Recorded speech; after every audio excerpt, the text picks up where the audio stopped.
of time if you feel like I have to start fresh now. The biggest challenge will be कि पहले तो notes मांगोगे 50 लोगों से और उनमें से वो क्या लिख रही हैं उनको खुद को नहीं मालूम, एक्सेप्ट कुछ बच्चे अगर मैं क्लास के छोड़ दूं in on which you can have a 100% blind faith. अब मान ले तूने उससे ले लिया आगे वाले से, वो आधे टाइम तो बात करती रहती है, आधे टाइम वो लिखती है, उसमें उसको खुद नहीं पता वो क्या लिख रही है और तूने उसके नोट्स ले लिए तो अपने हाथ के बने हुए पे ज्यादा कॉन्फिडेंस रहता है, अपने लिखे हुए पे ज्यादा विश्वास रहता है, उनको भी है पर तू तो नहीं कर सकते ना बेटा. Same is applicable to you. बहुत सारी चीजें जर्नी के अंदर ऐसी आएंगी कि कुछ चीजें आसान हैं, कुछ चीजें आपको आसान लगेंगी, कुछ चीजें मुश्किल लगेंगी. अब हमारे पास दो ऑप्शन है कि मुश्किल वाले को कंप्लीटली छोड़ दें और आसान जो हमें लगता है वो हम करते हैं. अच्छा, आसान इज आल्सो रिलेटिव. किसी को मैथ समझ में आ रहा होगा तो किसी को फिजिक्स आ रही होगी. इनको भी हो सकता है कि फिजिक्स वाले की मैथ्स ना बन रही हो, मैथ्स वाले की फिजिक्स ना बन रही हो और किसी की सिर्फ केमिस्ट्री बन रही हो. So that is a relative thing कि कोई भी सब्जेक्ट हार्ड या इजी नहीं है. आपका पर्सनल इंक्लिनेशन है कि what you like most, you will automatically try to put more and more efforts in that subject and automatically वो improve होता जाता है. It's not like कि आपको ज्यादा आता है, आपने खुद से अपना सब्जेक्ट को स्ट्रॉन्ग किया by doing repeated practices, कि आप उस पर ज्यादा टाइम दे रहे हो, आप पढ़ रहे हो, नहीं समझ आ रहा तो भी समझने की कोशिश कर रहे हो because you have a personal inclination. मैं भी क्लास में बहुत सारे बच्चों को खड़ा कर दूंगा जिनका फिजिक्स डामाडोल होगा, बहुत सारे ऐसे बच्चे भी होंगे जिनका मैथ्स डामाडोल होगा और बहुत सारे ऐसे बच्चे भी होंगे जिनकी केमिस्ट्री डामाडोल होगा. At one point of time somebody is saying my organic is strong, the other person will say my organic is completely weak. So आपके पास अभी समय, अभी जो समय है ना, अभी आपकी 12th शुरू हुई है. अगर कोई भी चीज गड़बड़ा रही है, try to do more and more. ऐसा होता है ना कि सर मैथ्स ना मेरे को समझ में नहीं आई शुरू में, but I practice it so much कि मेरे को क्वेश्चन आता है तो मेरे को स्टेप्स याद आ जाते हैं. मेरे को फील नहीं आ रहा मैं क्या कर रही हूँ, but automatically the step started coming कि इस तरीके का क्वेश्चन इस तरीके से होता है. सो उस तरीके के एफर्ट्स आप लोगों को डालने पड़ेंगे. मैथ्स तो चलो मैं अब ये why she is at advantage, क्योंकि मैथ्स अगर उसने नहीं भी पढ़ा then also she'll do 5-6 questions जिसमें से 2-3 ठीक होंगे. You guys are doing maths, आपके भी 5-6 ठीक होंगे, उसमें से भी 5-6 करोगे, उसमें से भी 2-3 ठीक होंगे. So automatically एग्जाम के पर्सपेक्टिव से तो आप सेम लेवल पे आ जाओगे. This you cannot avoid to do in chemistry. आप अगर केमिस्ट्री नहीं पढ़ रहे ना तो आपका ऐसा होगा कि एक बच्चे के 76 मार्क्स होंगे तो दूसरे के 6 मार्क्स होंगे. That is what will happen in chemistry. Maths में it's going to be very, you know, everyone will feel like सबके सेम मार्क्स है, किसी के 5 है तो किसी के 6. उसमें दिक्कत वाली बात नहीं. और मैथ्स का पेपर आसान आया तो सबके मार्क्स आएंगे, बट फिर वो बच्चा पिछड़ जाएगा जिसने मैथ्स बिल्कुल नहीं पढ़ा. You after doing a lot of hard work, somebody who did not study maths at all, at the end both are at the same level. Exam के पर्सपेक्टिव से इट्स वेरी नॉर्मल कि दोनों का, जिसका subject बहुत अच्छा था और जिसका बिल्कुल गया हुआ था, दोनों के मार्क्स लगभग बराबर आ गए क्योंकि पेपर बहुत डिफिकल्ट आ गया था. But then you have to understand कि बेसिक क्या है. दिन की 3 क्लास अटेंड करना नियम के साथ, करना है तो करना है. एटलीस्ट नोट्स तो बना लो, एटलीस्ट नोट्स तो बन जाएंगे आपके. फिर कभी आपने किसी रेफरेंस सोर्स से पढ़ना चालू कर दिया तो जब आप नोट्स बनाओगे you can value add on those notes. अगर आपको कुछ नया सीखने है तो मिनिमम इतना तो करना पड़ेगा बेटा. एक ये बिल्कुल भी स्टार्ट, इसलिए मैं पूछ रहा था कि आपका फ्यूचर प्लानिंग है. फ्यूचर प्लानिंग इज लाइक कि सर पापा करवा रहे हैं 12वीं, इसके बाद देखते हैं. दूसरे प्लान नहीं करनी, बीटेक नहीं करनी, कुछ और करना है तो अलग बात है. जब बनना इंजीनियर है, अच्छा आप में से बहुत सारे लोग फिर आगे चल के एमबीए के लिए भी ट्राई करोगे, उसमें भी मैथ्स आएगा. तो मैथ्स तो फंडामेंटल है, मैथ्स तो फंडामेंटल है, वो आपको पढ़ना ही पड़ेगा और नहीं आ रहा तो करना पड़ेगा. तो आप किसी चीज को ड्रॉप नहीं कर सकते। आप में से बहुत सारे लोग हैं जो ये हैबिट, अब मैं ये नहीं कह रहा कि मैं तो मैथ्स के लिए वाउच कर रहा हूँ, अब somebody is not present in organic का क्लास also, अब वो उसको कौन समझाए, क्योंकि ऑर्गेनिक वाला टीचर बोलेगा कि ऑर्गेनिक पढ़ो, वो तो हर सब्जेक्ट वाला टीचर बोलता है।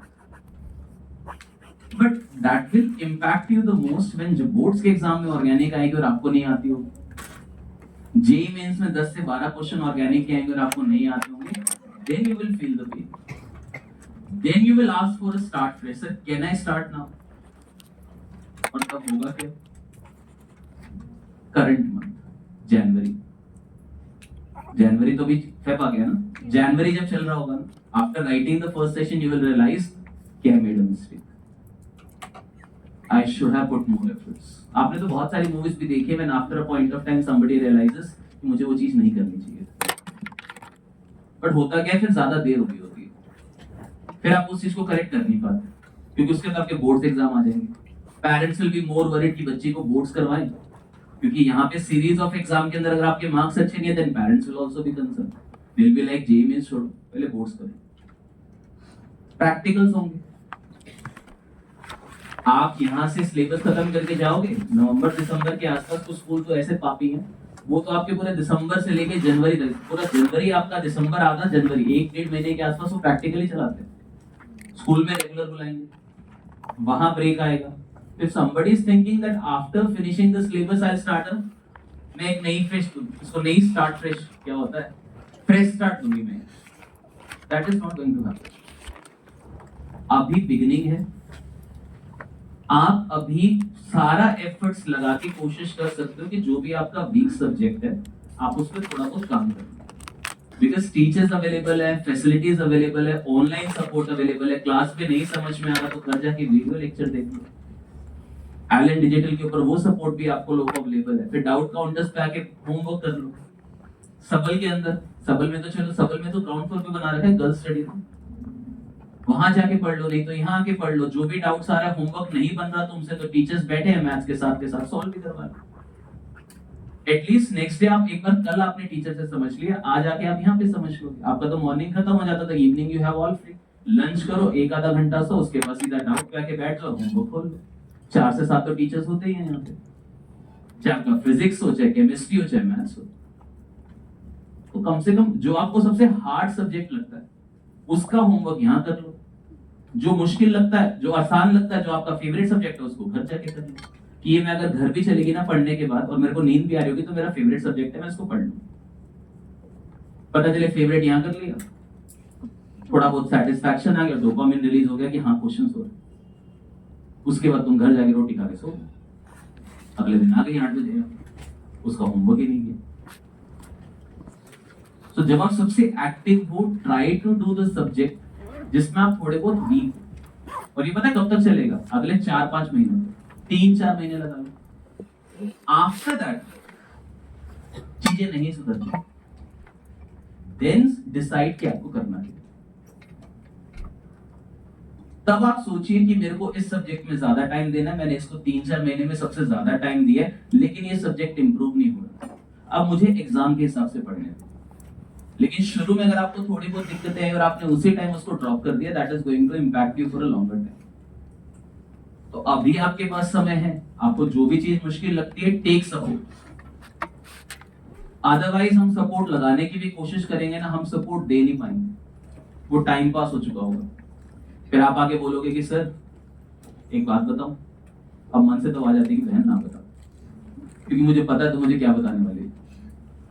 इसे पहला चैप्टर बिल्कुल भी समझ में नहीं आया, and the first chapter is almost 30 से 40% of it, by the time this chapter will finish, उसके बाद तो चैप्टर बड़ी आसानी से निकलेगा, उसके बाद थोड़ा मुश्किल हो जाता है कि सर कैसे पढूं, ये चीज आपको पहले पूछ लेनी चाहिए, हर क्लास के बाद आपको नहीं समझ में आ रहा, कम है ना, ठीक है, और क्लासेस मिस मत करो, क्लासेस मिस करोगे, बोलते हैं ना शेर के मुंह में एक खून लग जाना, तुम तो शेरनी हो, तुम तो फाड़ डालोगे सामने वाले को, तुम्हारे तो एक क्लास का लगाना तो उसमें दूसरी क्लास कब मिक्स होके स्किप हो जाएगी तुम्हें खुद को पता नहीं चलेगा, क्योंकि धीरे धीरे तुम्हें अच्छा लगना लगेगा, यार आराम से सो के उठ रही हो 10 बजे, फिर कुछ खा रही हो इधर उधर, फिर 11 बज गए, पापा को मैसेज ना चला जाए तो आके एक पंच कर दो यहाँ पे, क्लास वाली अटेंड करो। I had many students last year, आती थी लास्ट क्लास में, उनको नहीं मतलब भाई फिजिक्स की चल रही है, केमिस्ट्री की चल रही है, मैथ्स की चल रही है, लास्ट क्लास है उसमें आने। पहले हमें लगता था शायद मेरी क्लास में नहीं आती, फिर मेरी क्लास लास्ट हुई तो मेरी क्लास में आ रही। मैंने कहा बेटा तो डिसाइड कर ले पहले। एक बार शाम को आगे पंच मारने,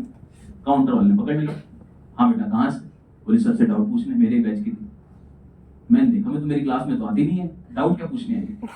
बट शी वाज स्मार्ट, बहाना बना के चली, कहती सर नंबर दे दो, ये दे दो, वो दे दो, मैं आऊंगी, आ जाएगी। मेरे को लगता है मेरे को उसकी शादी में जाना पड़ेगा, कार्ड भेजेगी तो। मैंने नहीं देखा उस दिन के बाद, और नींद देख लो, मैंने शेरनी यहाँ तक पैसा, वो भी काले काले।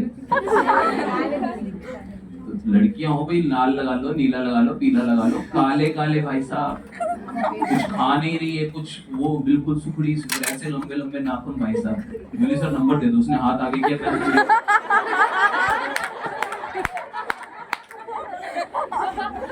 आपकी क्लास में भी होंगी कोई जिसने काले कर रखे होंगे नाखून?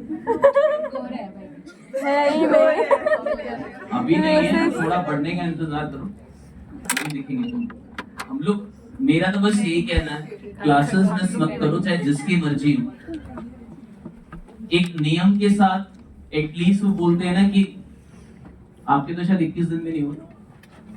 21 दिन हो गए क्लास स्टार्ट हुए,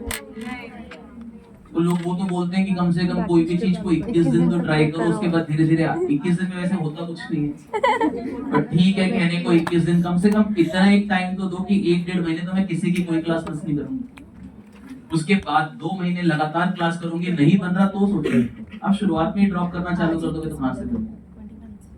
और तो मान के चल कि आप लोगों के मिस क्लास मिस करने से हमें इम्पैक्ट नहीं पड़ता, but we think about you, we think about your parents. तो हमें थोड़ा बहुत सोच में आता है कि बच्चे जब यहाँ पे अगर थोड़ी बहुत गाइडेंस चाहिए तो उसको दे दो। अच्छा, फ्री की गाइडेंस पसंद किसी को नहीं, मान जाओ तो मान जाओ, नहीं मानो तो नहीं मानो, वो आपकी मर्जी है, ठीक है। लास्ट क्लास में हम लोग क्या डिस्कस कर रहे थे? अच्छा, ये पर्सनल किसी को नहीं है, like they have missed maths class, somebody might be missing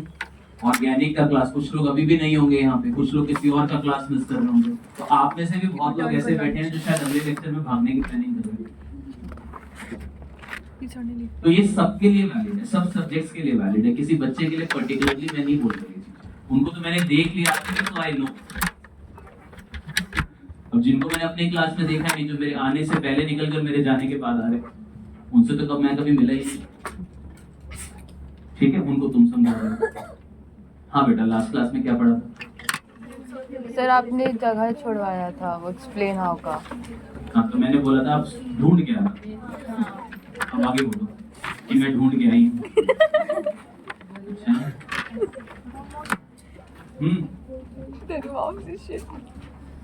ये देखो, सुनो यहाँ, न्यूक्लियोफिलिसिटी का ऑर्डर कर रहे थे हम लोग, तो हम लोगों ने एक चीज देखी कि हम लोग 11th 11 6